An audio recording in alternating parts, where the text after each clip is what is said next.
अच्छा, ये मुझे बताइएगा अकील साहब कि ये एक और डेडलॉक की बात हो रही है, वो केपी से मुतालिक है। मैं आज़ाद कश्मीर की सिचुएशन पे भी आऊंगा, लेकिन ये है कि एक मुलाकात नहीं होके दे रही और वो कहते हैं कि जी एक मुलाकात जरूरी है सनम, लेकिन अब कैसे होगी ये मुलाकात, या मुलाकात के बगैर क्या आपको क्या इंप्रेशन है कि क्या, क्योंकि एक और चीज गर्दिश कर रही है कि चूंकि वो सजा याफ्ता हैं तो फिर सजा याफ्ता शख्स से इस मामले पे मुशावरत नहीं होनी चाहिए, तो ऐसी कोई नजीर नहीं है, या अब आपकी क्या राय है इससे मुतालिक, करवानी है मुलाकात या नहीं? देखिए, इस मुलाकात वाले मामले पे आने से पहले मैं थोड़ा सा एक दो चीज़ें एड्रेस करना चाहता हूँ, क्योंकि उमैर नियाज़ी साहब ने जो बात की है कि अमेरिका को इन्वॉल्व करना चाहिए, I take an exception to that. और दीगर जो नासिर भाई ने बात की, तो मैं शाह साहब की बात से थोड़ा सा इख्तलाफ इस बात पे करूंगा कि वहाँ पे हुकूमत नहीं है, ये अफगान रजीम है जिसके साथ वहाँ पे डील कर रहे हैं, और वहाँ पे जो मामलात हैं, अब कोई हुकूमत लेजिटिमेट तो नहीं है वहाँ पे। अब देखें, भारत की वाकई वहाँ पे सारा मामला हो रहा है, इसमें कोई शक व शुबात नहीं है, इस बात से मैं बिल्कुल इत्तफाक करता हूँ, क्योंकि वहाँ पे वो फुल ऑन अपनी जो एम्बेसी है या जो उनकी डिप्लोमेटिक रिलेशंस हैं, वो उन्होंने इस विजिट के बाद जो कहा कि हम उस पर कायम दायम करेंगे और तमाम तर मामला आगे बढ़ाएंगे। तो अमेरिका के साथ तो वो अगर जो इन्वॉल्व करने वाली बात है, तो मैं समझता हूँ वो लेजिटिमाइज करने वाली बात है। लेजिटिमेसी नहीं दे सकते आप उनको, क्योंकि वो तो चाहते हैं कि इस मामले को पॉलिटिसाइज किया जाए और फिर पैसों की रेल पेल हो, और हमें जो नहीं, लेकिन वहां पर मामला एक और भी है ना, चाह रहे हैं जो लोग वहां पर जाके बैठ के बात कर रहे हैं, तो जाहिर है कि अपने तई वो ये बता रहे हैं कि हम जो बाकी लोग वहां पर मौजूद हैं उन सबकी नुमाइंदगी कर रहे हैं, इसीलिए हम आए, इसीलिए हमसे बात हो रही है। तो आप भी अगर बात करें तो इसी बुनियाद पे कर रहे हैं ना। है ना, वो हुकूमत तो नहीं है, आप उसको हुकूमत नहीं कह सकते, वो रजीम है। हाँ, वो हुकूमत तो नहीं है, वो रजीम है, क्योंकि दुनिया पूरी में कोई एक्सेप्टेंस उसकी नहीं है, जिस तरह के हालात है, जिस तरह का उनके जो स्टेटस है लीगली स्पीकिंग है, कॉन्स्टिट्यूशन। लेकिन दोहा माहिदे का जो तस्करा हुआ वो इस बुनियाद पे था, इस बुनियाद पे था कि जाहिर है एक माहिदे में ऑलरेडी एक चीज मेंशन्ड है कि आप ये कर चुके हैं बात कि हमने जमीन अपनी इस्तेमाल नहीं होने देनी, तो जाहिर है इस पे किसी से तो बाजपुरस होनी चाहिए और कोई तो करेगा।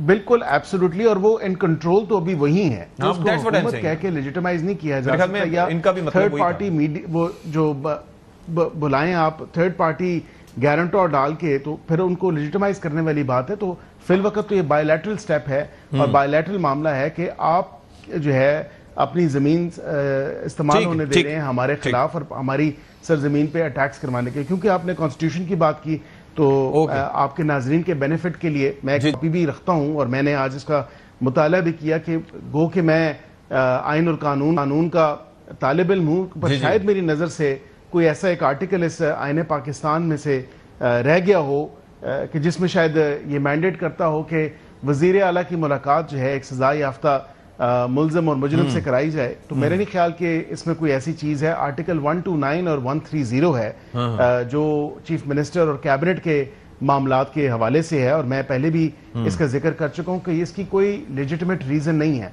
अदालत ने भी जो ऑर्डर दिया तो वो पर्सनल कैपेसिटी की हद तक वो दे सकते हैं, चीफ मिनिस्टर की हद तक वो कोई अदालत ऑर्डर नहीं दे सकती कि फलां चीफ मिनिस्टर की मुलाकात में जाके आप एक सजा याफ्ता मुजरिम या मुलजिम से करवाई जाए। इसमें अदालती नज़ीर आपको बिल्कुल मिलती है कि काबीना के फॉर्मेशन में जो ताखीर और तातुल का शिकार किए हुए हैं, उस सूबे के चीफ मिनिस्टर की ये आईनी जिम्मेदारी है कि वो काबीना की तश्कील दे, और आर्टिकल 130 के तहत जो है तमाम तर मामलात उसको बजाय इसके कि वो सूबे की आवाम को हॉस्टेज बना के उनके हकूक से उनको महरूम रखे, उनके सेफ्टी, उनकी सिक्योरिटी, उनके जो राइट्स हैं उनको एट रिस्क करे, तो और सिर्फ अपनी तो अकील साहब, क्योंकि आईने पाकिस्तान आपके पास है, तो मुझे ये भी समझाइएगा कि ये अगर काबीना नहीं बनती तो उसके अंदर वजीर आला क्या कार्य सरकार अंजाम नहीं दे पाता, या क्या क्या चीजें रुकावटें होती हैं जिसकी वजह से आप जिस तरह से कह रहे हैं कि हॉस्टेज है या फिर आवाम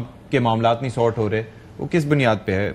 आईनी लिहाज से मैं चाह रहा हूँ कि अगर आप एलेबोरेट करें तो मैं जाऊंगा। जी, आईनी बात ही, क्योंकि एक कलेक्टिव रिस्पॉन्सिबिलिटी है ये, इसमें मुस्तफा इम्पेक्स का केस भी है, बिल्कुल बैरिस्टर साहब बैठे हैं, वो भी आइन और कानून के तालिब इल्म है, उस पर जाहिर बात है जो कलेक्टिव रिस्पॉन्सिबिलिटी की बात की है, एक चीफ मिनिस्टर एक सूबे का वो खाली खुद कुछ भी नहीं कर सकता, जो काबीना होती है, और यही चीज वफाक में भी है कि जो काबीना है उसकी कलेक्टिव रिस्पॉन्सिबिलिटी होती है, और कलेक्टिव रिस्पॉन्सिबिलिटी कि सूबे की हुकूमत, प्रोविंशियल गवर्नमेंट और द फेडरल गवर्नमेंट, वो खाली वजीर आजम नहीं होता या वजीर आला नहीं होता या सेक्रेटरी नहीं होता, अब उसके साथ वो काबीना होती है जो एग्जीक्यूटिव डिसीजन जिससे लेने होते हैं, और जो भी पॉलिसी बेस्ड डिसीजंस होते हैं जो अवाम के हकूक के ऊपर जो असरअंदाज हो सकते हैं या उनकी जो इश्यूज हैं उनके हवाले से हो सकते हैं, जो आपके डिसीजंस उस पर इफेक्ट कर सकते हैं, तो बिल्कुल वो एक कलेक्टिव रिस्पॉन्सिबिलिटी होती है जो काबीना, चाहे वो सूबे की काबीना हो या वफाक की काबीना हो, ठीक है, जो रिस्पॉन्सिबिलिटी है वो कलेक्टिव होती है। जी ठीक है। जी बताइए, मतलब क्या ये आखिर वजह क्या है कि मतलब एक आईनी लिहाज से एक ओहदा तो मिल गया उनको, तो वो बना लें अपनी कैबिनेट, या फिर मुलाकात तो वो कह रहे हैं कि जी एक सजा याफ्ता शख्स से आईने पाकिस्तान के मुताबिक नहीं हो सकती। अच्छा, आम आदमी की हो सकती है, लेकिन अब चूंकि वजीर आला बन चुके तो नहीं। गंडापुर साहब की मुतादिद मुलाकातें में चले, अब ये आके एक प्रॉब्लम आ गई कि सीएम नहीं मिलेगा। मतलब ये बुनियादी तौर पे रवैयों का, सोच का फ़र्क है। मतलब अच्छा। मुझे तो लग रहा है कि शायद हम दोबारा से ज़ियाउल हक के दौर में आ गए हैं कि जो था कि पॉलिटिकल मुलाकातें नहीं हो सकती। देखें, पॉलिटिकल मुकाबले मैदानों में होते हैं और वो होते रहेंगे, एक मुलाकात से क्या फ़र्क पड़ जाएगा? नहीं, लेकिन उस मुलाकात को कार्य सरकार चलाने से या काबीना की तश्कील से मशरूत करना, ये भी तो एक प्रॉब्लम है ना। इसका मतलब है कि जो साहब बने वजीर आला वो नहीं समझते कि मैं वहां से जब तक डोरे नहीं हिलेंगी तो मैं हुकूमत नहीं चला सकूंगा। नहीं, देखें, उन्होंने एक फेज के दरमियान हुकूमत पकड़ी है। हुकूमत ये नहीं कि 8 फरवरी का इलेक्शन हुआ और उसके बाद हुकूमत तश्कील दे रहे हैं। एक सीएम को खान साहब ने चलती हुकूमत को कहा कि नहीं, आप स्टेप डाउन करें। अब क्या रीजंस हैं? फेस टू फेस एक सीएम, ये तो आपको भी पता है, सबको पता है कि रीजंस क्या थी, फिर भी एक पैरामीटर्स पता होने चाहिए। देखें, फिर भी देखें, सारे प्लेयर्स को अपने ऊपर तो बिल्कुल यकीन होता है, मगर देखें हम पावर किससे डिराइव करें।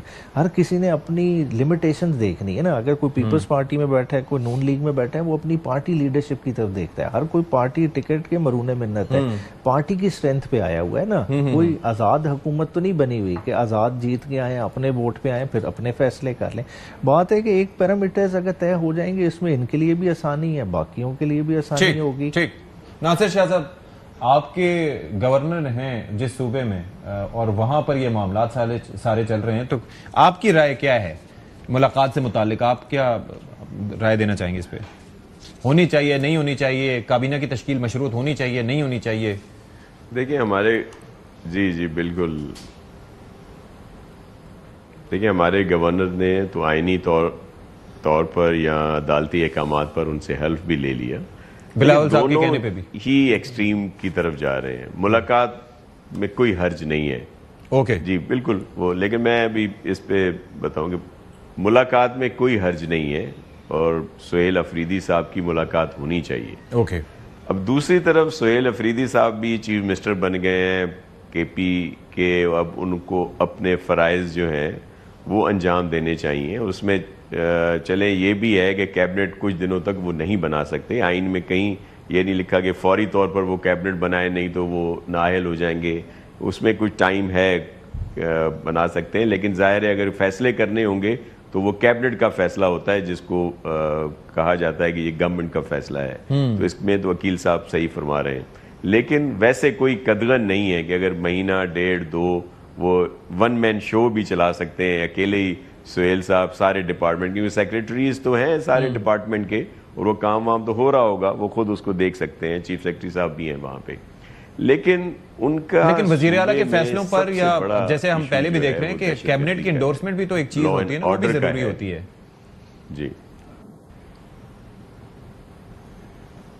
जी मैंने वैसे ही आपसे कहा ना कि वो तो बहुत ज़रूरी है कि कैबिनेट ही गवर्नमेंट तस्वर की जाती है, लेकिन कुछ दिन तो वो ऐसे चला सकते हैं, लेकिन उनको ऐसा नहीं करना चाहिए। अब उनको मनसब मिला है तो वो अपने सूबे की आवाम की फुल ख्याल रखें। वो छोटी कैबिनेट भी अनाउंस कर सकते हैं ना।